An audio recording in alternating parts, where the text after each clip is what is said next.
নমস্কার, news live বাংলার সাফ কথায় আপনাদের সকলকে স্বাগত। আমি সুপ্রীতি রয়েছি আপনাদের সাথে এবং আজকের সাফ কথাতে আমরা থাকছি বাংলাদেশের ইস্যু নিয়ে, বাংলাদেশের বিভিন্ন রকমের পরিস্থিতি নিয়ে। যদিও বাংলাদেশের পরিস্থিতি বলতেই যেটা বলতে হয় যে চলতি মাস আর বাংলাদেশের ভোট রয়েছে আগামী 12 তারিখ, 12ই ফেব্রুয়ারি বাংলাদেশের ভোট। কিন্তু তার আগে ইউনুস ভারতকে পর্যবেক্ষকের তালিকাতে রেখেছে অন্যান্য দেশের সাথে। কিন্তু কি রয়েছে তার এই হঠাৎ ভাবনা চিন্তা বা তার এই নতুন সিদ্ধান্তে, তার এই নতুন চালে, আমরা সেই নিয়ে যখন আজকে আলোচনায় থাকবো। কিন্তু তার পাশাপাশি আজকে হাসিনা পুত্র জয়ের ভারতবর্ষে দাঁড়িয়ে ভার্চুয়ালি তার ভাষণ, এবং সেক্ষেত্রে বাংলার সমস্ত রাজনৈতিক দল উপস্থিত ছিলেন। তাহলে কি কোথাও গিয়ে টুইস্ট, সেটাও থাকছে আজকের আলোচনার মধ্যে। চলুন আজকে আলোচনা শুরু করব। আলোচনার সাথে আমার সাথে 5 জন অতিথি উপস্থিত রয়েছেন এই মুহূর্তে, স্টুডিওতে রয়েছেন ইতিমধ্যেই। শ্রমিক দত্ত রয়েছেন বিজেপির থেকে, আমি স্বাগত জানাচ্ছি। আমার সাথে রয়েছেন অভিজিৎ মজুমদার তৃণমূলের হয়ে, স্বাগত জানাচ্ছি। রয়েছেন প্রফেসর শিবেশ্বর কুণ্ডু, আমি স্বাগত জানাচ্ছি, ভার্চুয়ালি রয়েছেন তিনি।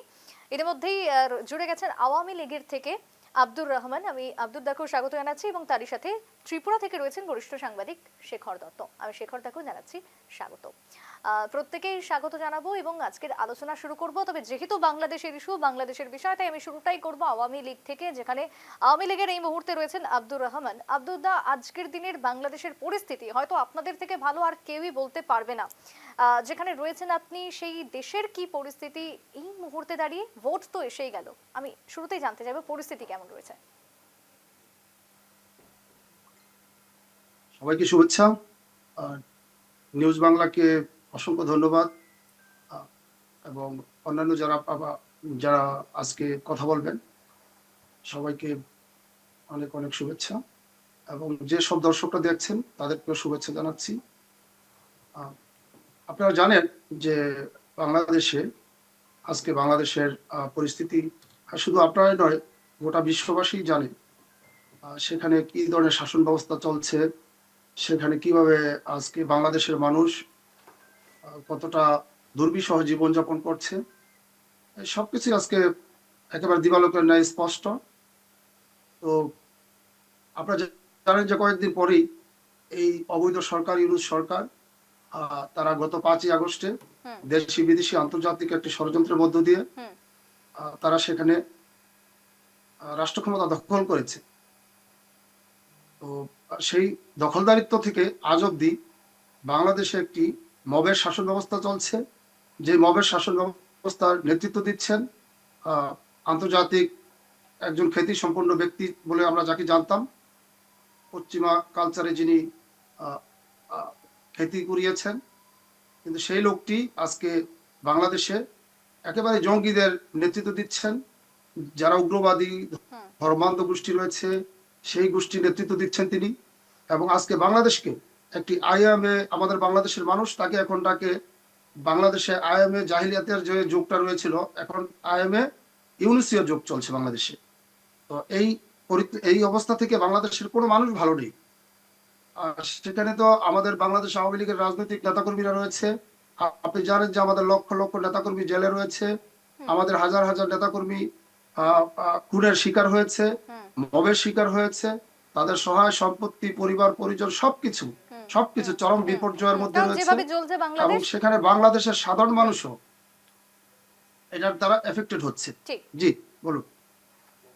সেই জায়গায় আব্দুল্লাহ, বাংলাদেশকে আদৌ কোনো স্বচ্ছ ভোট বা নির্বাচন চাই, নাকি কোথাও গিয়ে মনে হচ্ছে ভারতের নাম বা ভারতকে ঢাল বানিয়ে কোথাও গিয়ে আন্তর্জাতিক মানে বা চাপ সামলানোর কোনো চেষ্টা? না, বাংলাদেশ এই মুহূর্তে যে 12 তারিখে যে ইলেকশনটি হচ্ছে সেটা কোনো অবস্থাতে আন্তর্জাতিক মানের হওয়ার সুযোগ নেই। সেটা কোনো অবস্থাতে নিরপেক্ষ এবং অন্তর্বর্তীমূলক নির্বাচন হওয়ার সুযোগ নেই, কারণ এখানে সরকার নিজেই একটা পক্ষ নিয়েছে। এবং এখন যারা পার্টিসিপেটরি পার্টিগুলো রয়েছে, পলিটিক্যাল পার্টি, আপনি জানেন যে সেখানে বিএনপি অংশগ্রহণ করছে। বিশেষ করে ইসলামিস্ট ধর্মান্ধ গ্রুপের যে জামাতরা রয়েছে, জঙ্গি গোষ্ঠীদের, তারা আজকে মেইন স্ট্রিম পলিটিক্সে চলে এসছে। তো তারা একটা পাতানো খেলা, সেখানে আন্তর্জাতিক নির্বাচনের কোনো সুযোগই নেই। আপনি জানেন যে পৃথিবীর বিভিন্ন আন্তর্জাতিক সংস্থা থেকে যারা সার্ভে করেছে, সেই সার্ভেগুলোতে এসেছে অলমোস্ট এখন বাংলাদেশের প্রায় 60-70% মানুষ বাংলাদেশ আওয়ামী লীগকে আমাদের মাননীয় প্রধানমন্ত্রী শেখ হাসিনাকে তারা নির্বাচনে চায়, এবং তারা আজকে সমস্বরে টেকনাফ থেকে তেঁতুলিয়া পর্যন্ত সমস্বরে সুর তুলেছে যে আমরা আগেই ভালো ছিলাম।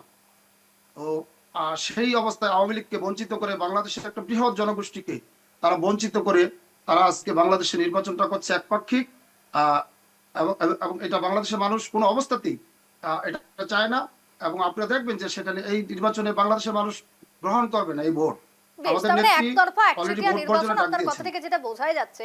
আমি আসবো অন্যান্যদের কাছে একটু। আমি ত্রিপুরায় যাব, শেখর দত্ত রয়েছেন এই মুহূর্তে। শেখর দা, বাংলাদেশের এই মুহূর্তের যে পরিস্থিতি, তাতে করে একতরফা ভোট সেটা কিন্তু বোঝাই যাচ্ছে, এবং তার সাথে যেভাবে লাগাতার হিন্দু নিধন, অত্যাচার সমস্ত কিছু রয়েছে।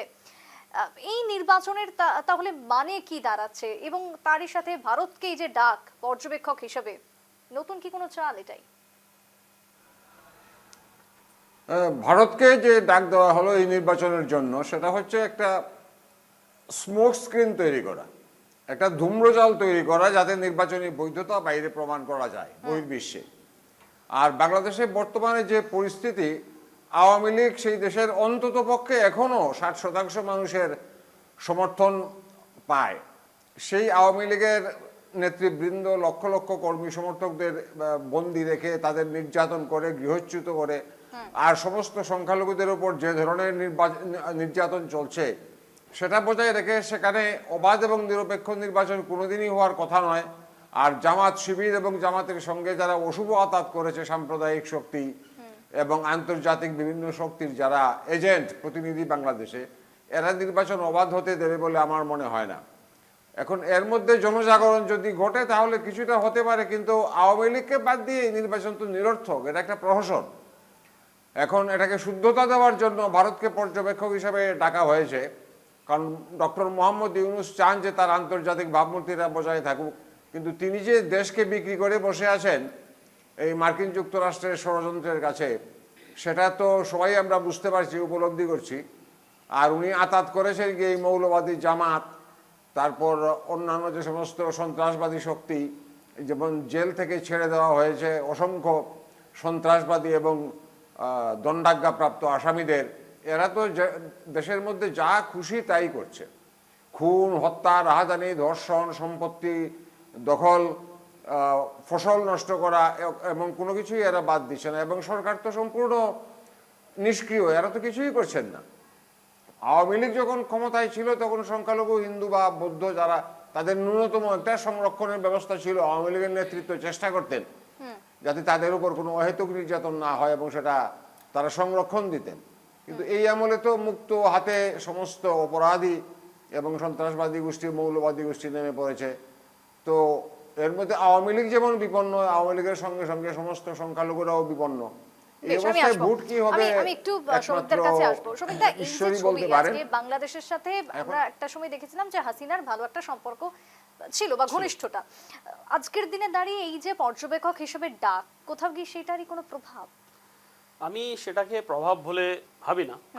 কারণ সেটাই যে দেখুন, বাংলাদেশ লাস্ট 1-1.5 বছর ধরে আমরা দেখেছি কি ধরনের চক্রান্ত করে যাচ্ছে ভারতের উপরে। আজকে এন্টায়ার পলিটিক্যাল যে ডায়লামাটা যেটা বাংলাদেশে ক্রিয়েট করেছে, সেটার পিছনে চায়না, আমেরিকা এন্ড পাকিস্তান, এই তিনটা দেশই তার পিছনে কারণ ইন্ধন যোগাচ্ছে। এবার চায়না এন্ড পাকিস্তান সবচেয়ে বেশি যে এই জিনিসটাতে ইন্ধন যোগানোর কারণ এটাই, যাতে ভারতকে কোণঠাসা করা যায় কোনো একটা ক্ষেত্রে। কারণ সাউথ এশিয়ান যদি আমরা পলিটিক্যাল গ্রাফিক্স গুলো দেখি, দুটোই দেশ আজকে চায়নার সাথে টক্কর করেছে ভারত আর চায়নাই একমাত্র সাউথ এশিয়ান এশিয়াতে ইকোনমিক্যালি যারা সাউন্ড বলেন বা গ্রোথ যারা হচ্ছে এই দুটো দেশ। কারণ আজকে Sri Lanka already vanished, Pakistan bankrupt, Bangladesh in the verge of bankrupt. তো নেপাল বা অন্যান্য দেশ ছোট ছোট একই সিচুয়েশন। ভারতকে ডাকার কারণ এটাই যে আজকে ভারতকে মিডলে রেখে যারা যদি এই ইলেকশনটা, আমরা সবাই জানি ইলেকশনটা ফ্রি অ্যান্ড ফেয়ার ইলেকশন না, কারণ ফ্রি অ্যান্ড ফেয়ার ইলেকশন না হলে আমরা একটা থার্ড আম্পায়ার তো চাই। ক্রিকেট যখন ম্যাচ একটা হয়, এটা আম্পায়ার আমরা জানি ম্যাচ ফিক্সিং হলেও একটা আম্পায়ার থাকতে লাগে। ভারতকে সেই আম্পায়ার বানানোর চেষ্টা হচ্ছে, যাতে ভারতের উপরে কাঁধে বন্দুকটা রাখিয়ে বলা যায় যে আপনিও তো ছিলেন এখানে, তার জন্য আমরা এই ফেয়ার অ্যান্ড ফেয়ার ইলেকশন করেছি, তার জন্য আপনিও রেসপন্সিবল। বিকজ আমরা সবাই জানি এই ইলেকশনে বাংলাদেশের ইউনিট সরকারের সবচেয়ে বেশি সাপোর্ট হলো জামায়াত সরকারের উপরে। বিএনপি তো আছে, কিন্তু বিএনপি থেকে বেশি জামায়াত। আজকে যে ছাত্র নেতা যারা বাংলাদেশের ছাত্র নেতারা ছিলেন, যারা এই আন্দোলনটা শুরু করেছিলেন, এনসিপি গিয়ে আজকে জামায়াতের সাথে হাত মিলিয়েছে। আজকে তো ম্যানিফেস্টো রিলিজ হয়েছে। তো already it's a got up game. এই গেমটাই পুরো ইলেকশনটা এটা গট আপ এই যে ইলেকশন। গট আপ গেম, আমি অভিজিৎদার কাছে একটু আসবো। এই গেমে কি মনে হচ্ছে ভারত কি আদৌ পার্টিসিপেট করবে? কারণ ভারতের এই মুহূর্তে যে পরিস্থিতি, ভারতকে আমরা জানি গোটা বিশ্বের মধ্যে এমন একজন দেশ যে কারোর ব্যাপারে খুব একটা মাথা ঘামায় না। বাংলাদেশের এই ব্যাপারে কি ভারত আসবে? দেখুন, ভারত বাংলাদেশ কার জন্য হয়েছিল? আজকে বাংলাদেশ ভারতই বাংলাদেশকে তৈরি করেছিল। হাজার হাজার ভারতের সেনা, হাজার হাজার বাংলাদেশের নারীদের কি রকমভাবে অত্যাচার করে তারপরে বাংলাদেশকে স্বাধীন করেছিল। আর বাংলাদেশ যখন স্বাধীন হওয়ার পরে আজকে যে বাংলাদেশে এইভাবে হিন্দু ভাই বোনদের মারছে, অত্যাচার করছে, ধর্ষণ করছে, ভারত সরকারকে সব সময় তাদের, এটা ভারত সরকারের দায়িত্ব, তাদের বাঁচানোটা ভারত সরকারের দায়িত্ব। তা আমি সত্যি একটু অবাক যে আমাদের ভারতবর্ষের যেটা সাউথ এশিয়ান কান্ট্রি যেগুলো আছে, যেমন শ্রীলঙ্কা, সেটা আমাদের দেশের সঙ্গে যে সুসম্পর্ক ছিল সেটা শেষ হয়ে গেল। তারপরে আসলো নেপালও অথৈবচর অবস্থা, ওইদিকে ভুটান, তারপরে বাংলাদেশ, পাকিস্তান তো নেই। আজকে ভারত সরকারকে আরও সক্রিয় হওয়া উচিত ছিল আমাদের হিন্দুদের রক্ষা করার জন্য। আর বাংলাদেশে যে ইলেকশন হচ্ছে আজকে, যে বলেছে পর্যবেক্ষক, নিশ্চয়ই ভারতকে তো দরকার। ভারতের জন্যই বাংলাদেশে স্বাধীন হয়েছে। আর এই স্বাধীনতাকে প্রোটেকশন দেওয়া আমাদের ভারতবর্ষের একদম একান্তভাবে দরকার, এটা করতেই লাগবে। আজকে ভারতবর্ষ বা আমাদের যারা ভারতবর্ষ চালাচ্ছে, সর্বধর্ম মিলে একটা ডিসিশন নিতেই লাগবে যে বাংলাদেশকে আমাদের হাতের বাইরে গেলে চলবে না। যখন বাংলাদেশ, এই ইউনিস সরকার চাইছে যে পাকিস্তানের সঙ্গে আবার একটা সুন্দর সম্পর্ক হোক, প্লেন ব্যবস্থা করেছে, আমাদের ঠিক সেই ধরনের অ্যাকশন নিতে লাগছে। বেশ, তার মানে ভারতের কোথাও গিয়ে পদক্ষেপ নিয়ে অভিজিৎদার একটু সংশয় রয়েছে। আমি আসবো এর পাল্টাতে, আমি একটু শিবেশ্বরদার কাছে যাব। এই মুহূর্তে শিবেশ্বরদার, আজকে সারাদিনের যে পরিস্থিতি আমরা দেখতে পেলাম বা সাম্প্রতিককালে যে ছবি আমরা দেখতে পাচ্ছি বাংলাদেশ থেকে, সত্যিই যদি সবটা গট আপ বা ম্যাচ ফিক্সিং আগে থেকেই হয়ে থাকে, তাহলে কি লাভ এই সমস্ত পর্যটক ডেকে শুনে? কি চাইছে তাহলে ইউনুস? দেখুন, সবচেয়ে প্রথমে আমাদেরকে এই বিষয়টা বুঝতে হবে, বাংলাদেশের সাধারণ জনগণের প্রতি সম্মান রেখে এই কথাটা আমি বলতে চাই। সেটা হচ্ছে, আহ, যখন শেখ হাসিনা দেশ ছেড়ে পালিয়ে যায় আর পুরো স্টেট মেশিনারি ওখানে কোল্যাপস হয়ে যায়, তখন কিন্তু ওখানকার সেনাবাহিনীর কাছে এই সুযোগটা ছিল কি তারা ক্ষমতাটাকে নিজের আন্ডারে নিয়ে আসতে পারতেন, আর সেইভাবে কিন্তু আগামী দিনে একটা মিলিটারি রুলের কিন্তু স্থাপন করতে পারতেন তারা, কিন্তু তারা সেটা করেনি।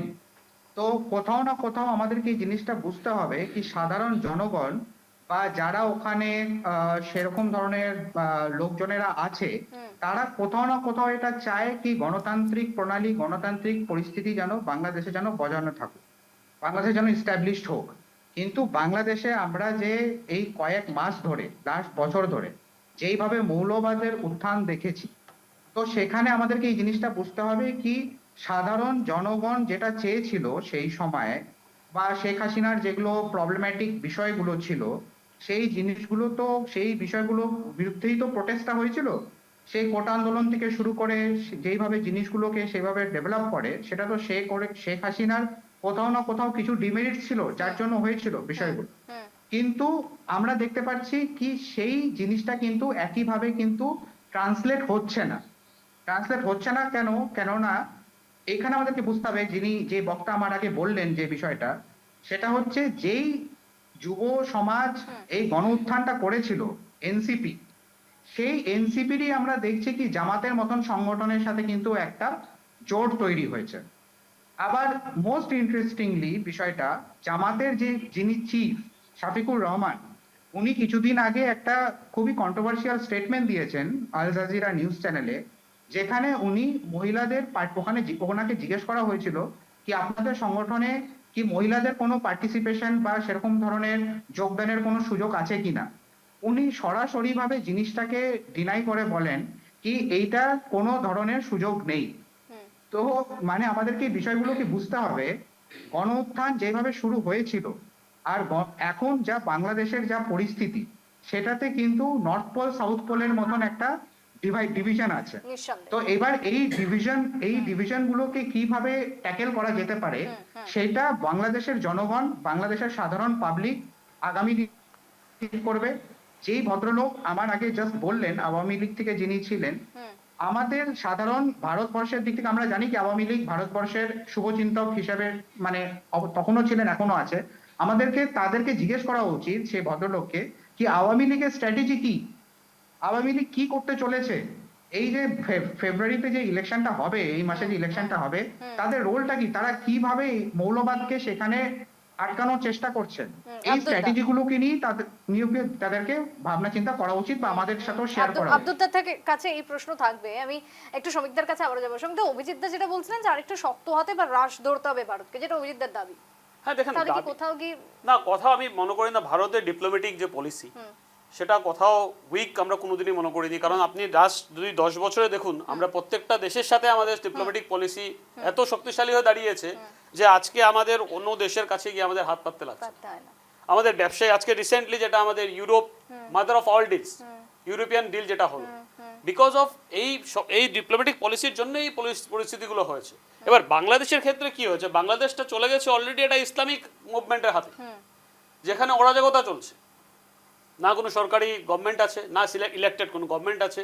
আজকে মোহাম্মদ ইউনিসের হিস্ট্রিটা কি আপনি যদি জানতে চান, Mohammad Yunus is just a puppet of US and China. উনি না বাংলাদেশের সিটিজেনশিপ ওনার আছে, উনি US citizen, dual citizenship use করছেন উনি, ফ্রান্সের আর ইউএস সিটিজেনশিপ দিয়ে উনি বসে আছেন, ডুয়াল সিটিজেনশিপ। 2006 সালে উনি নোবেল পুরস্কার পান। 2007 সালে উনি বাংলাদেশে একটা রাজনৈতিক মনোভাব নিয়ে উনি আসেন। তখন উনি করতে পারেন না, ওনার আকাঙ্ক্ষা পুরো করতে পারেন না, যে কারণ শেখ হাসিনার সাথে ওনার চিরকালই একটা দ্বন্দ্ব ছিল। কারণ হলো উনি বাংলাদেশের গ্রামীণ ব্যাংক তো শুরু করেছেন, কিন্তু গভর্নমেন্ট ফান্ডিং দিয়ে অনেক উনি নয়ছয় করেছেন টাকা পয়সা। যখন সরকারে ওনার কাছ থেকে হিসাব চায়, উনি হিসাব দিতে পারেন না। উনি বাংলাদেশের টেকনো ইলেকট্রিক মোবাইল বলে one of the largest mobile বাংলাদেশের উনি রান করেছিলেন 1200 কোটি টাকা। বাংলাদেশ গভর্নমেন্ট ওনার কাছ থেকে ট্যাক্স চাই, উনি ট্যাক্স দিতে পারেন না, বলেন আমি আমার ট্যাক্সগুলো আমি আমার বিভিন্ন ফিলান্থ্রফি কাজে ইউজ করছি, পার্সোনাল কাজে। তো এত নয়ছয় যে উনি করে গেছেন, আর ওনার প্রত্যেকটা business establishment connected to the European countries. সে আমেরিকার সাথেও বিভিন্ন ধরনের এনজিওর সাথে উনি যুক্ত আছেন, ইউরোপের বিভিন্ন কাজের সাথে যুক্ত আছেন। তো এই যে পরিস্থিতি যেটা দাঁড়িয়েছে ইকুয়েশনটা তো স্বাভাবিক ইকুয়েশন না, যে একটা ডিপ্লোম্যাটিক কথা বলবে সরকার, আমাদের ভারত সরকার কার সাথে ডিপ্লোম্যাটিক কথা বলবে গিয়ে। একটা যদি সরকারই আপনার না থাকে, যদি এটা অরাজকতা চলে, ওখানে কথা বলার পরিস্থিতি কিছু নেই। যেটা পাকিস্তানে ছিল সেই আজকে বাংলাদেশে দাঁড়াচ্ছে।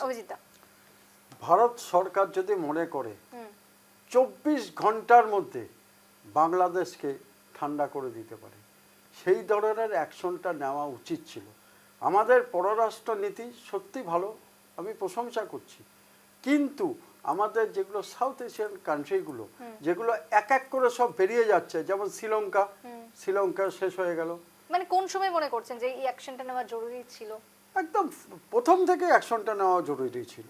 আজকে যখন হিন্দুদের আমরা সবাই জানি যে বিজেপি গভর্নমেন্ট, আমাদের ভারতবর্ষের বিজেপি সরকার, বিজেপির প্রধান নীতি হচ্ছে যে হিন্দুদের প্রোটেকশন করা। যখন এইভাবে হিন্দুদের অত্যাচার করছে, এইভাবে ধর্ষণ করছে, এইভাবে বাড়ছে, ভারত সরকার কি প্রোটেকশন দিয়েছে?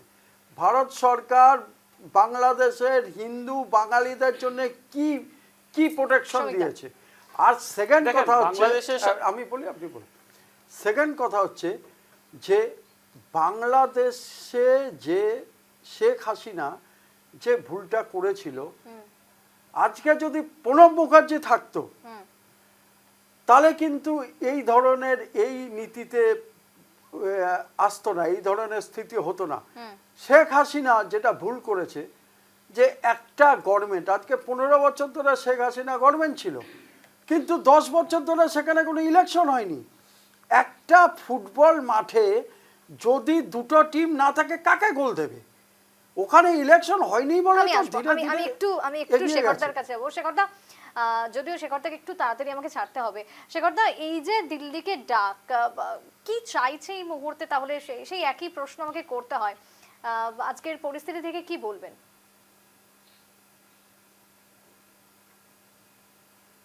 ওরা কোনো সময় কোনো প্রতিবেশী দেশের আভ্যন্তরীণ বিষয়ে তেমন একটা হস্তক্ষেপ করে না। যা হয় সেটা ওপেন আলোচনার মাধ্যমে, খোলাখুলি আলোচনার মাধ্যমে এবং বোঝাপড়ার মাধ্যমে। সুতরাং ভারত সরকার সেখানে শেখ হাসিনার সরকারকে রক্ষা করার জন্য কোনো পদক্ষেপ নেয়নি, কারণ তাহলে আন্তর্জাতিকভাবে ভারতকে চাপের মুখে পড়তে হতো। আর দ্বিতীয়ত, ঘটনাক্রমটা এত দ্রুত হয়ে যায়, এটা আমাদের গোয়েন্দা দপ্তরের ব্যর্থতা। আন্তর্জাতিক স্তরে যারা কাজ করে ওরা বুঝতেই পারেনি যে মার্কিন যুক্তরাষ্ট্র এবং বাংলাদেশ ও পাকিস্তানের মৌলবাদীরা হাত মিলিয়ে এই কাজ করেছে। এই অভ্যুত্থানের কয়েকদিন আগে মার্কিন যুক্তরাষ্ট্রের যে assistant secretary of state Donald লু, উনি একজন চাইনিজ, কিন্তু আমেরিকাতে কয়েক প্রজন্ম যাবত আছেন। ওনার দায়িত্ব ছিল বিভিন্ন দেশের রেজিম চেঞ্জ করা, মানে সরকার পরিবর্তন ঘটানো। উনি অনেক দেশে, বেশ কয়েকটা দেশে এরকম করেছেন। তো বাংলাদেশে তিনি যে ঘাঁটি গেড়ে বসে আছেন বা আলোচনা চালাচ্ছেন, সেটা আমরা আগে কেন বুঝতে পারিনি? সেই জন্য আমাদের গোয়েন্দা দপ্তরের জবাবদিহি করা উচিত, সেটা পারেনি। আর ঘটনা চক্রে যখন শেখ হাসিনা ক্ষমতাচ্যুত হলেন, এটার বড় কারণ হলো সেই দেশের যে সেনাবাহিনীর পূর্ণ সমর্থনটা তিনি পাননি। শেষ মুহূর্তে সেনাবাহিনী পিছিয়ে যায় এবং ওনাকে বলে যে আপনি দেশ ছেড়ে চলে যান, এবং কারণ ওনার তখন নিরাপত্তা বিঘ্নিত হওয়ার খুবই সম্ভাবনা ছিল। নইলে বাংলাদেশের সংবিধান অনুযায়ী এই ধরনের একটা অবৈধ সরকার কখনো থাকতেই পারে না। তাদের সংবিধানের যে জরুরি অবস্থার যে সংস্থান আছে 141-এর ক, খ, গ, এই যে 3টি ধারা, এখানে কোথাও লেখা নেই যে এই ধরনের একটি সরকার এখানে ক্ষমতায় বসতে পারে। তো ওরাই অবৈধভাবে বসে আছে। তো ভারত সরকারের সেটা গোয়েন্দা দপ্তরেরও ব্যর্থতা, তথ্য সংগ্রহের ব্যর্থতা, এবং সামগ্রিকভাবে আমাদের ঢাকায় আমাদের মিশন কি করছিল সেটা নিয়েও প্রশ্ন ওঠা স্বাভাবিক। আর বঙ্গবন্ধু তো নয়, শেখ হাসিনা তিনিও এতটা যে গভীরে সমস্যা সেটা উপলব্ধি করতে পারেননি। আর নির্বাচন নিয়ে অনেক দেশেই সমস্যা হয়, সেখানেও ছিল, হয়তো মানুষের প্রতিবাদও ছিল, কিন্তু এটাকে আমার ধারণা সময় মতো সতর্ক হলে সচেতনভাবে তার একটা সমাধান খুঁজে পাওয়া যেতে পারত, সেটাও হয়নি। কিন্তু যা হওয়ার হয়ে গেছে, এখন তো নতুনভাবে ভাবতে হবে। ভারত সরকার এখন যে অবস্থান নিয়েছেন যে বৈধ নির্বাচিত কোনো সরকার প্রতিষ্ঠিত না হলে সম্পর্কের ক্ষেত্রে কোনো অগ্রগতি হবে না। আর হঠাৎ করে ওখানে গিয়ে যে সামরিক হস্তক্ষেপ করা, সেটা ভারত কোনোদিন করেনি, সেটা সম্ভব না। এটা বিশ্বের বিভিন্ন শক্তি তখন ভারতের বিরুদ্ধে নানা ধরনের চক্রান্ত করবে এবং আমাদের আভ্যন্তরীণ বিষয়ে বিভিন্ন ধরনের হস্তক্ষেপের চেষ্টা করবে। এটাও একটা চিন্তার বিষয়। সুতরাং সেটা ঠিকই আছে, কিন্তু অন্যভাবে কূটনৈতিক চাপ ভারতের বাড়ানো উচিত ছিল আন্তর্জাতিক সম্পর্কের মাধ্যমে, বিভিন্ন দেশকে দিয়ে, এবং নিজেরাও চেষ্টা করে। বেশ, আমি আবার একটু আব্দুল্লাহর কাছে যাব। আব্দুল্লাহ, আজকের দিনে দাঁড়িয়ে এই পরিস্থিতি তৈরির পেছনে কোথাও গিয়ে শেখ হাসিনার একটা কোথাও ভুল ছিল বলে মনে করছেন এই মুহূর্তে দাঁড়িয়ে অনেকেই, এবং তারই সাথে আগামী দিনে যে 12 তারিখে নির্বাচন রয়েছে, সেই নির্বাচনে আওয়ামী লীগের স্ট্যান্ড পয়েন্টটাই বা কি থাকছে এই আলোচনা থেকে উঠে আসছে? আব্দুল্লাহ, দেখুন, যারা আমাদের হেটার্স, বিশেষ করে আওয়ামী লীগের বা আমাদের মাননীয় প্রধানমন্ত্রী শেখ হাসিনার, তারা তো সবসময় শেখ হাসিনার ভুলটা ধরার জন্য সবসময় বসে থাকে, তাই না? আপনি যদি দেখে থাকেন যে আমাদের সাবেক পররাষ্ট্রমন্ত্রী, আমাদের যে হাসান মাহমুদ রয়েছে, ওনার সাথে একটা অডিও বার্তা ভাইরাল হয়েছে। তো সেখানে আমাদের মাননীয় প্রধানমন্ত্রী শেখ হাসিনা সুস্পষ্টভাবে বলেছেন যে তিনি বাংলাদেশে রক্তপাত চান না বিধায় কিন্তু তিনি একটা প্রিপারেশন নিয়েছিলেন এবং রাষ্ট্রপতির কাছে ইমিডিয়েটলি নির্বাচন দিতে বলবেন। তো সেই সুযোগটা কিন্তু কেউ দেয়নি। বিশেষ করে আমাদের এখানে ওই সময় যারা স্টেক হোল্ডার, দেখা গেল ওরা এটা ভিতর থেকেই বুঝতে পেরেছিল, যার কারণে ওরা এটা বাহিরে সরিয়ে দেয়। আপনারা দেখবেন যে ওই স্টুডেন্টদের বৈষম্য বিরোধী আন্দোলনের ওদের প্রোগ্রামটা ছিল 6 তারিখ, 6 আগস্ট। তো ওরা এটা বুঝতে পেরেই কিন্তু তা একদিন এগিয়ে নিয়ে আসলো, এগিয়ে এনেই এই ঝামেলাটা লাগিয়ে দিল, তাই না? তো তার মানে আমাদের ভিতরেও হয়তো কেউ কেউ ছিল, থাকতে পারে। এটা আসলে এটা না, বিরাট শেখ হাসিনাকে বুঝতে ইনভেস্টিগেশনের পারেননি ব্যাপার। কোথাও গিয়ে যে তার ভেতরে বা তার দলের ভেতরে বা কোথাও কি একটা ভুল ভ্রান্তি হচ্ছে? না দেখুন, আমরা দিন শেষে আমরা তো সবাই মানুষ। আর উনি তো ওনার অ্যাজ এ প্রাইম মিনিস্টার হিসেবে ওনার বিরাট উইংস আছে। সেই উইংস এর উপর কিন্তু একটা প্রাইম মিনিস্টার, যে কোনো দেশেরই একটা সরকার চলে। তো সেখান থেকে হয়তো আপনার ঠিক আপনার ইনফরমেশনগুলো টাইমিং মতো যদি না হয়, ম্যাচিংটা না হয়, তাহলে কিন্তু সিদ্ধান্ত নিতে একটু তার মানে তার ধীরগতি যারা হয় উইংস এটা, ছিলেন তারাই তাই আজকে না? ডুবিয়েছেন হাসিনাকে, সেটাই কি না না না, দাঁড়াচ্ছে? এটা আমি বলছি না, না না না, এটা আমি বলছি না। আমি বলছি যে আপনার যেরকম একটা বাংলাদেশ, তো আপনাকে বাংলাদেশের পার্সপেক্টিভটা বুঝতে হবে যে আমাদের বাংলাদেশ কিন্তু একটা ডেভেলপিং কান্ট্রি, এবং সেখানে একটা বিশাল জনগোষ্ঠী রয়েছে।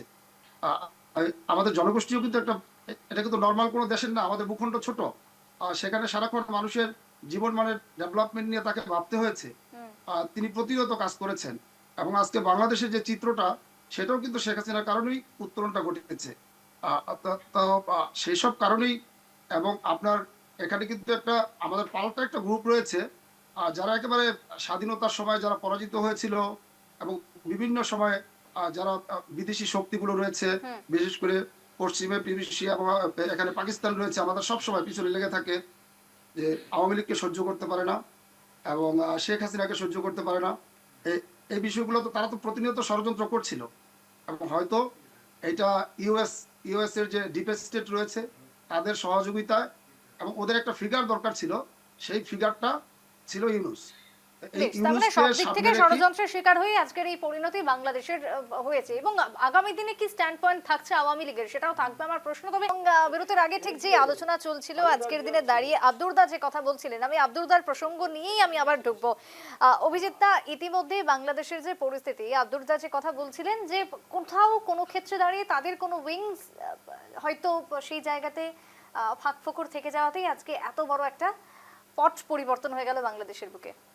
অভিজিৎ, দেখুন, সবাই জানে যে ভারতবর্ষই বাংলাদেশকে প্রোটেকশন দেয়, আর এটা দিতেই লাগবে। কারণ হচ্ছে ভারতবর্ষের জন্যই আজকে বাংলাদেশ, আর বাংলাদেশ আছে বলেই পাকিস্তান বা চায়না মাথাচাড়া দিতে পারছে না। আমাদের পররাষ্ট্র নীতি এবং আমাদের গোয়েন্দা দপ্তর টোটালি ফেল। কিভাবে একটা নির্বাচিত সরকারকে ফেলে শেখ হাসিনাকে পালাতে হলো?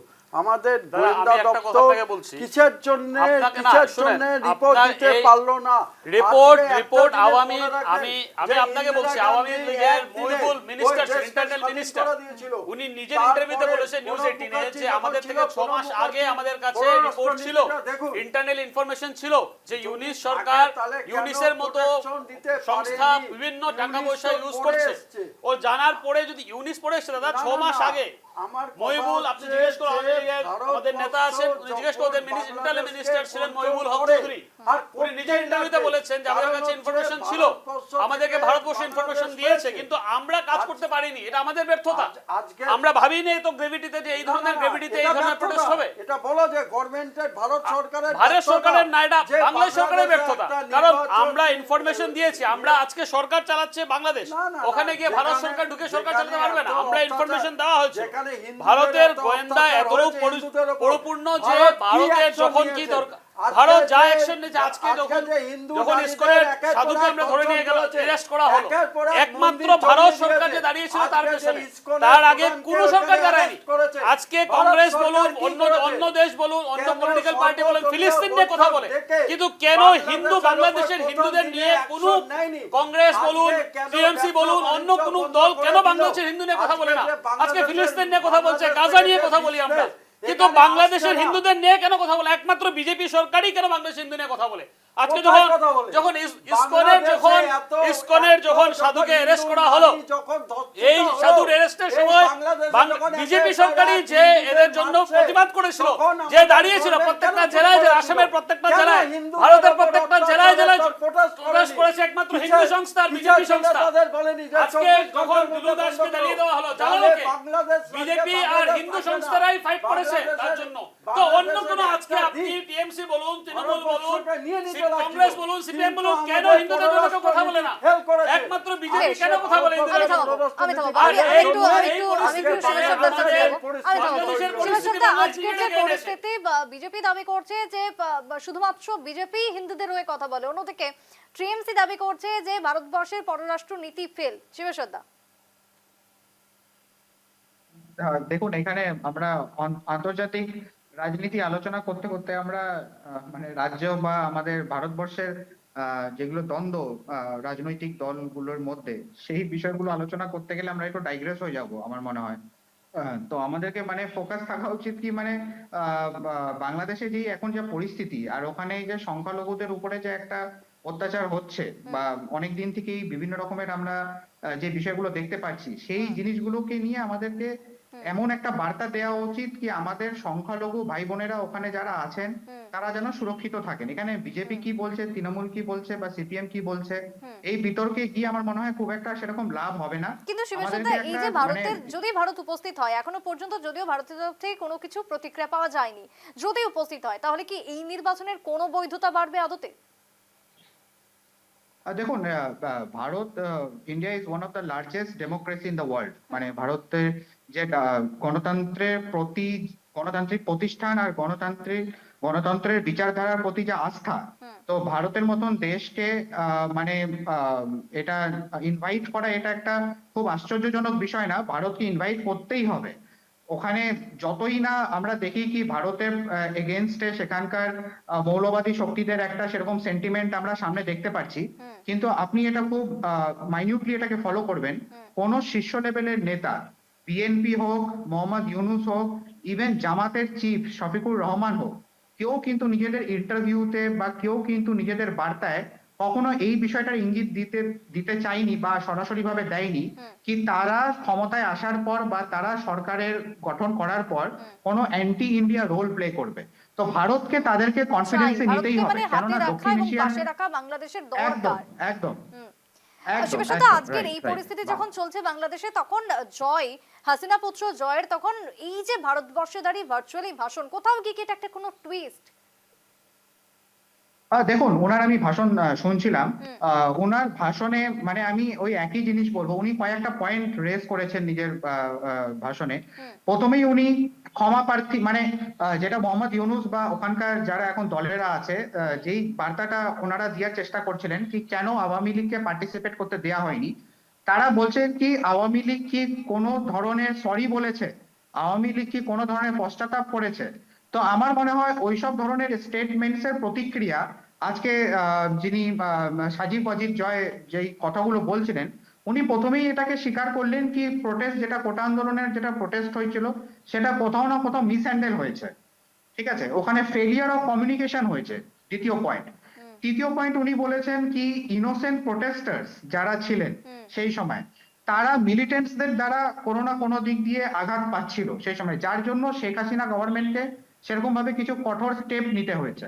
কিন্তু আবার আমি কি প্রথম প্রশ্নটা আমি আওয়ামী লীগের দাদাকে জিজ্ঞেস করলাম কিছুক্ষণ আগে, আমি কিন্তু ওনার পুরো ভাষণটার মধ্যে বা আমি যতটুকুটা শুনেছি, আমি কিন্তু কোনো কাউন্টার স্ট্র্যাটেজি পেলাম না কি আওয়ামী লীগ কি করতে চলেছে। আওয়ামী লীগকে যে ওখানে ব্যান করা, আমারও আব্দুলদার কাছে থাকছে যে এই নির্বাচনে দাঁড়িয়ে আওয়ামী লীগ আমরা সকলেই জানি যে নিষিদ্ধ, কিন্তু এই মুহূর্তে কি করতে দাদা, আমি কথাটা শেষ করতে পারিনি তখন। একটা জিনিস অ্যাড করতে চাই, একটা বিষয় অ্যাড করতে চাই, সেটা হচ্ছে কি আওয়ামী লীগ যখন সেখানে ইলেকশন প্রক্রিয়া চালাচ্ছিল শেখ হাসিনার সরকার, তখন আমরা জামাতের যেটা ভোট পার্সেন্টেজ ছিল আমরা যতদূর জানি 5, 7, 8% বেশি কিন্তু জামাতের ভোট পার্সেন্টেজ ছিল না। আজকে বাংলাদেশের সোসাইটিকে, বাংলাদেশের সাধারণ জনগণকে এটার এই প্রশ্নটার উত্তর দিতে হবে কি জামাতের মতন একটা মৌলবাদী বিচারধারার একটা সংগঠন কিভাবে এত সেরকম ভাবে গ্রহণযোগ্যতার জায়গা তৈরি করে নিচ্ছে, স্টুডেন্ট ইউনিয়ন ইলেকশনে কিভাবে জামাত এত ভালো পারফরমেন্স করছে। সেই ক্ষেত্রে যারা আওয়ামী লীগের সিম্প্যাথাইজার আছে, হতে পারে তারা আওয়ামী লীগের ঝান্ডা নিয়ে নামছেন না বাংলাদেশের রাস্তায়, কিন্তু তারা কি নিজেদের কোনো রোল প্লে করছেন যার দ্বারা এইসব ধরনের মৌলবাদী শক্তিকে আটকানো যেতে পারে। আব্দুল্লাহ, ধন্যবাদ। দাদা যে কথাটা বলছিলেন, আমাদের মাননীয় প্রধানমন্ত্রী কিন্তু একটা কথা বলে দিয়েছেন অলরেডি, আমাদের সারা বাংলাদেশের জনগণকে ভোট বর্জনের কথা বলেছেন, আপনি জানেন এটা। আর জামাতের উত্থানটা নিয়ে যেটা বললেন আপনি, সেটা আমি আগের পর একটু বলার চেষ্টা করেছি। আপনি দেখুন যে ডক্টর ইউনূস কিন্তু সরাসরি এই জামাতি গ্রুপকে নিজেই লিড করছে, এবং এই সরকারে এমন এমন লোকজন রয়েছে আহ, যারা আন্তর্জাতিক সন্ত্রাসবাদের সাথে সম্পৃক্ত। আপনি জানেন যে এই ইউনূস আসার পরে পাকিস্তানের যে সন্ত্রাসবাদী গোষ্ঠীগুলো রয়েছে তাদের তাদের সেখানে অবাধে বিচরণ চলছে, এবং অনেক আইএসের সেখানে আপনার অফিস টফিস করেছে। তো একটা গভর্নমেন্ট থেকে যখন আপনি দেখবেন একটা গ্রুপকে প্যাট্রোনাইজ করা হয় এবং ফুলিয়ে ফাঁপিয়ে দেখানো হয় যে এটা একটা বিরাট একটা বিষয়, তখন তো আপনারা হয়তো বাইরে থেকে মনে করছেন যে আমাদের একটা বিশাল শক্তি, কিন্তু বাংলাদেশের প্রেক্ষাপটে কিন্তু এখনো বাংলাদেশের ম্যাক্সিমাম মানুষ, বৃহত্তর জনগোষ্ঠী এখনো শান্তিপ্রিয়, এখনো মুক্তিযুদ্ধের পক্ষে এবং প্রগতিশীলতার পক্ষে এবং অসাম্প্রদায়িক বাংলাদেশের পক্ষে। তার মানে বাংলাদেশও এখন আমরা বর্তমানে পাকিস্তানের পথেই, ডেফিনেটলি যদি এই শক্তি থাকে মানে তাহলে সেনার তো দ্বারাই চলবে বাংলাদেশ সেখানে বাংলাদেশ।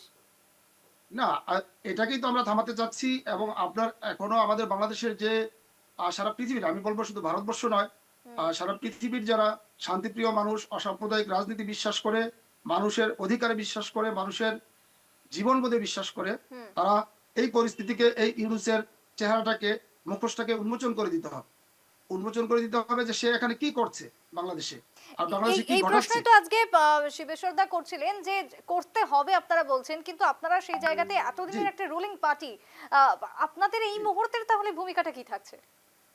না, আমরা আমাদের পার্টি থেকে আমরা করছি। আপনি জানেন আমাদের ভবিষ্যৎ নেতা সজীব ওয়াজেদ জয়, তিনি আমেরিকাতে রয়েছেন, তিনি আন্তর্জাতিক মিডিয়াতে তিনি কথা বলছেন।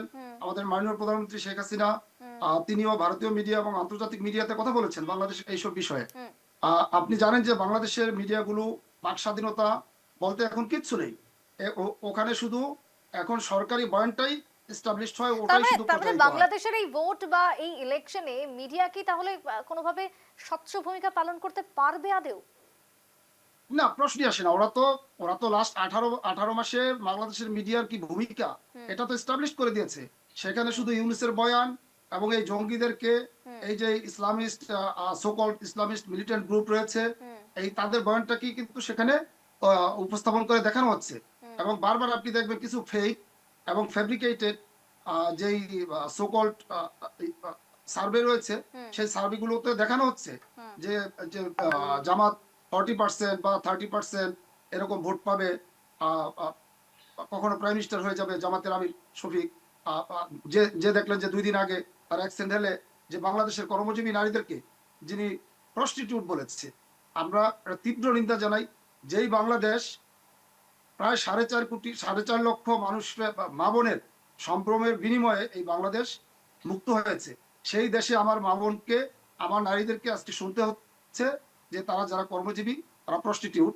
আমি ওই ডক্টর শফিকুর রহমানকে বলতে চাই, তার ওয়াইফও একজন কর্মজীবী, সে ডক্টর, তো সেও কি প্রস্টিটিউট তাহলে? শ্রমিকদা, এই যে এভাবে নিম্ন মানসিকতার যে বাংলাদেশ বর্তমানে, সেক্ষেত্রে যে শুধুমাত্র হিন্দুরা জ্বলছে তা তো নয়, সেক্ষেত্রে যারা রয়েছেন বর্তমানে সংখ্যাগুরু, তাদেরও তো আজকে একই হাল হতে পারে আগামী দিনে যদি এই জামাত থাকে। কারণ যদি এই ধরনের মানসিকতা নিয়ে যদি কোনো একটা সরকার, একটা দেশ চলতে পারে, দেশ চলতে পারে, সরকার তো দূরের কথা, একটা দেশ চলছে। আজকে দেখুন এই যে ইসলামিক ফাউন্ডেশন বা এই যে ইসলামিক মেন্টালিটি নিয়ে, যেখানে আজকে জামায়াতের ওরা বলছে যে মহিলাদের সিকিউরিটি নিয়ে কথা বলছে, কিন্তু মানে পুরো এন্টায়ার ইলেকশন প্রসেসে একটা মহিলার ওদের প্রতিনিধি নেই। তো আবার আমি একটা জামায়াতের একজন লিডারের ইন্টারভিউ শুনলাম, উনি বলছেন যে মহিলাদেরকে আমরা এত বড় জায়গায় আমরা বসাতে চাই না। তো এই ধরনের মেন্টালিটি যদি একটা দেশের থাকে, উনি জামাতের আমির, প্রেসিডেন্ট। হ্যাঁ যাই হোক, আমি নাম বলতে পারছি না দাদা, ঠিকই ভুল করে দিয়েছেন। তো এই ধরনের কথাবার্তা যদি, এই ধরনের প্রতিক্রিয়া নিয়ে যদি একটা দেশ চলতে পারে, এই দেশের ভালো কোনোদিনই হতে পারে না। আজকে যদি একটা আজকে উদাহরণ পাকিস্তান দিই, যা অবস্থায় ইরানের আছে, কথা যদি বলি, সেটাও একটা ইসলাম কান্ট্রি, কিন্তু সেখানে আজকে মহিলারা হিজাব খুলে প্রতিবাদ জানাচ্ছে। তো কারণ ওদেরকে শিক্ষা দীক্ষা আছে এই ধরনের। আজকে এন্টায়ার হাইজে দ্য পলিটিক্যাল দ্য সিচুয়েশন, যেটা আজকে থেকে 1.5 বছর আগে আমরা যেটা দেখেছিলাম বাংলাদেশে, it's a got up game. এটা পলিটিক্যালি হাইজ্যাক করা হয়েছে বাংলাদেশকে ইসলামিক ফাউন্ডেশন নিয়ে যাওয়ার জন্য, যাতে আরো পাকিস্তানের কাছে যেতে পারে ওরা। পাকিস্তানের আরো নিকট যেতে পারে। পাকিস্তানের যে ধরনের মৌলবাদী চিন্তাধারা আমরা দেখতে পাচ্ছি, আমাদের আজকে ভারতবর্ষ সবচেয়ে বেশি সাফারার পাকিস্তানের এই মৌলবাদী চিন্তা ভাবনার জন্য। আজকে বাংলাদেশও সেই পরিস্থিতিতে হাঁটতে চলছে। এতে কি হবে? পাকিস্তানের অবস্থা শেষ, প্রত্যেকটা দেশে ভিক্ষে করে ঘুরে বেড়াচ্ছে। বাংলাদেশ দিন পরে প্রত্যেকটা দেশে ভিক্ষে করে ঘুরে বেড়াবে, কারণ ইকোনমিক্যালি দে আর করাপ্ট, দে আর অলরেডি ব্যাংকরাপ্ট। আজকে ওদের গার্মেন্ট ইন্ডাস্ট্রি শেষ, আজকে ওদের এডুকেশন সেক্টর ওদের শেষ হয়ে গেছে, গ্যাসে ক্রাইসিস, পাওয়ারে ক্রাইসিস। কোথায় বাংলাদেশ দাঁড়িয়ে আছে আজকে আমাকে বলুন। আজকে এই আগামী ধরনের দিনে তো মূল্যবাদী যদি মানচিত্র থেকেই হয়, বুঝে যাবে যদি তাহলে এভাবে খালি চলতে থাকে। হিন্দুদের শুভ না, সত্তা। মুসলিম যারা আছে বাংলাদেশে, যারা মুসলিম যারা আছেন ওরাও সাফারার, যারা শিক্ষিত মুসলমান যারা আছে, এটা বৃহত্তর অংশ। ওরা নিজেরা বুঝতে পারছেন যে আজকে ওদের পরিস্থিতি কোথায়। আজকে থেকে শিব সত্তা। 1.5 বছর আগে ইউনিসের গ্রহণযোগ্যতা হয়তো বা যদি 40 বা 50% থাকে, আমি মনে করি আজকে সেই শতাংশ নেই, আজকে নেমে হয়তো বা 10-15% বা 20% দাঁড়িয়ে আছে। কারণ মানুষ যত দিন যাচ্ছে মানুষ বুঝতে পারছে। কিন্তু যেহেতু ইউনিস একটা পাপেট, ওর নিজস্ব করার কোনো ক্ষমতা নেই, is a puppet of China, is a puppet of US, পাপেটের মতোই ড্যান্স করে যাচ্ছে, পাপেট ডান্স দেখিয়ে যাচ্ছে with the support of China, US and Pakistan. সেই ক্ষেত্রে আলটিমেটলি লুজার কিন্তু ভারত তো হবে সঙ্গে হয়, কিন্তু বাংলাদেশের প্রত্যেকটা জনতা লুজার হয়ে দাঁড়াবে।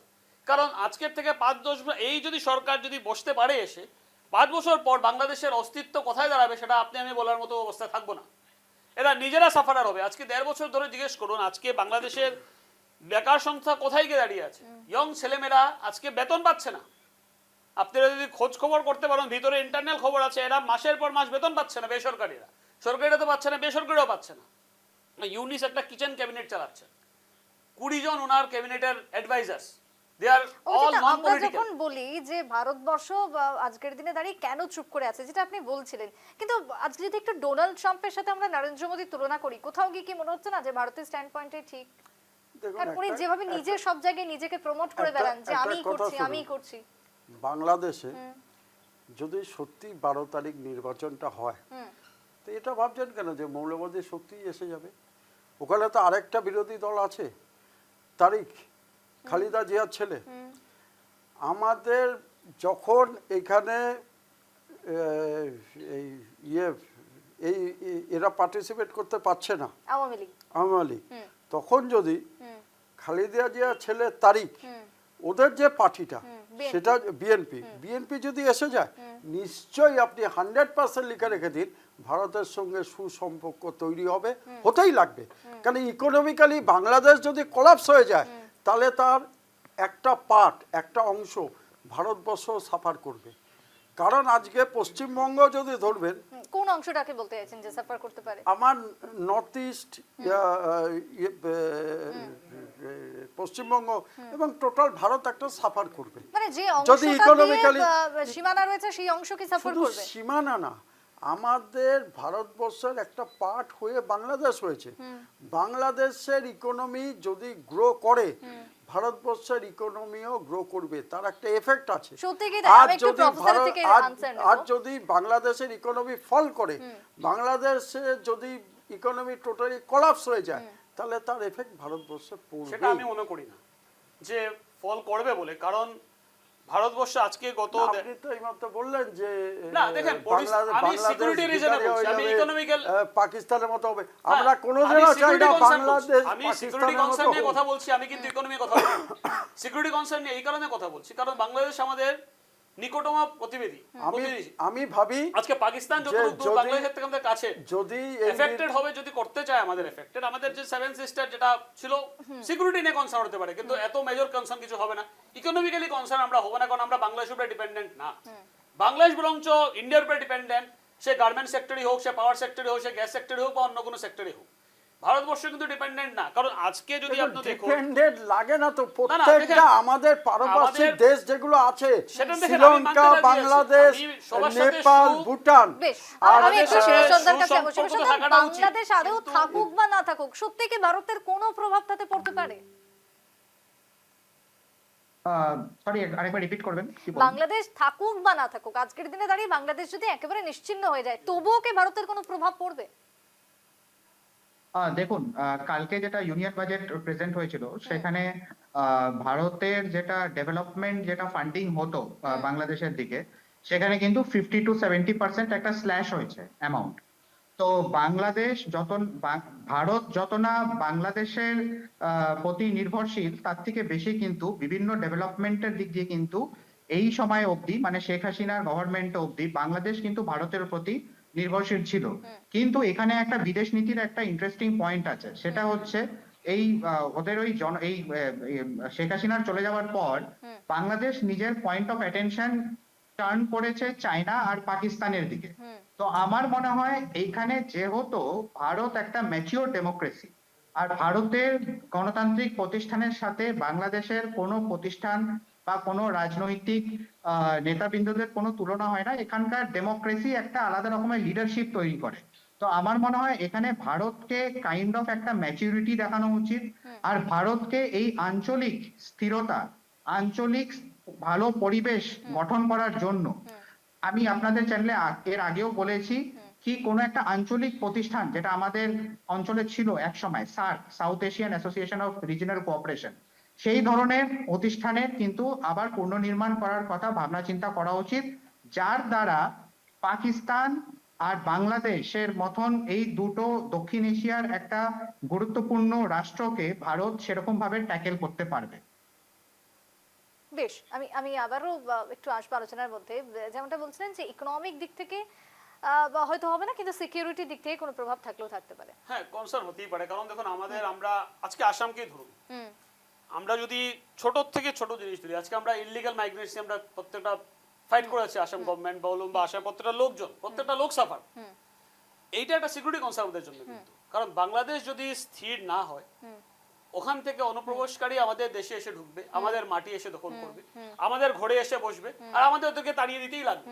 কারণ ওদেরকে আমরা বর্তমানে চলছে যে সিচুয়েশন, আজকে গত 2 বছর ধরে আসাম সরকার যথেষ্ট চেষ্টা করছে যাতে এদেরকে তাড়িয়ে দিতে পারে, কারণ যে বুলডোজার অ্যাকশন যা করছে government is hats off to him, because we all support this.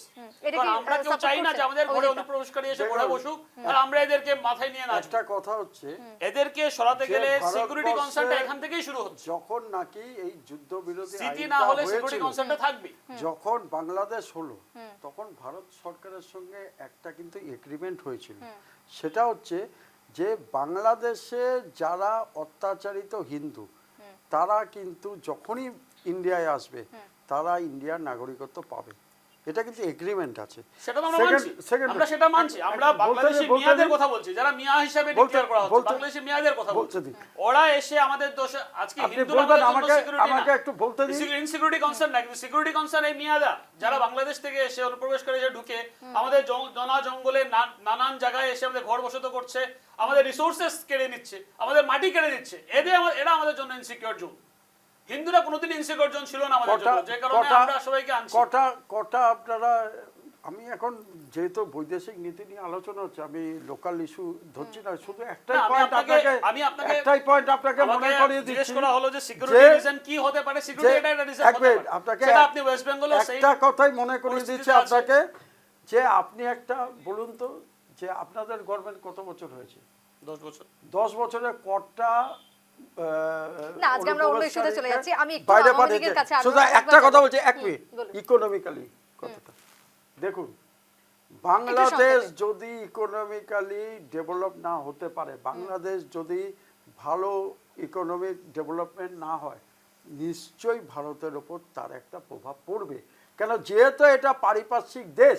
যেমন আপনি যদি ফ্লাইটও নিতে যান, আমরা যদি ভারতবর্ষ থেকে যে কোনো জায়গায় যাই, যেরকম ঢাকার উপর দিয়ে গেলে তার একটা অল্প হলেও ট্যাক্স দিতে লাগে, আর আমাদের ডিস্টেন্সটাও শর্ট হয়। যেমন আমি যদি কলকাতা থেকে আসামে আসি, বাংলাদেশের উপর দিয়ে আসতে হবে, ইকোনমিক্যালি 100% প্রভাব পড়বে। তো আমি ভাবি যে 12 তারিখে যে নির্বাচন হবে, এই নির্বাচনে যদি একটা, কিন্তু অন্যদিকে দাঁড়িয়ে যেটা অভিজিৎদা বলছেন বিএনপির কথা, বিএনপিও তো আসতে পারে। কি মনে হচ্ছে একজন সাধারণ বাংলাদেশের নাগরিক হিসেবে? দিদি শুনতে পাই না, আরেকবার বলুন।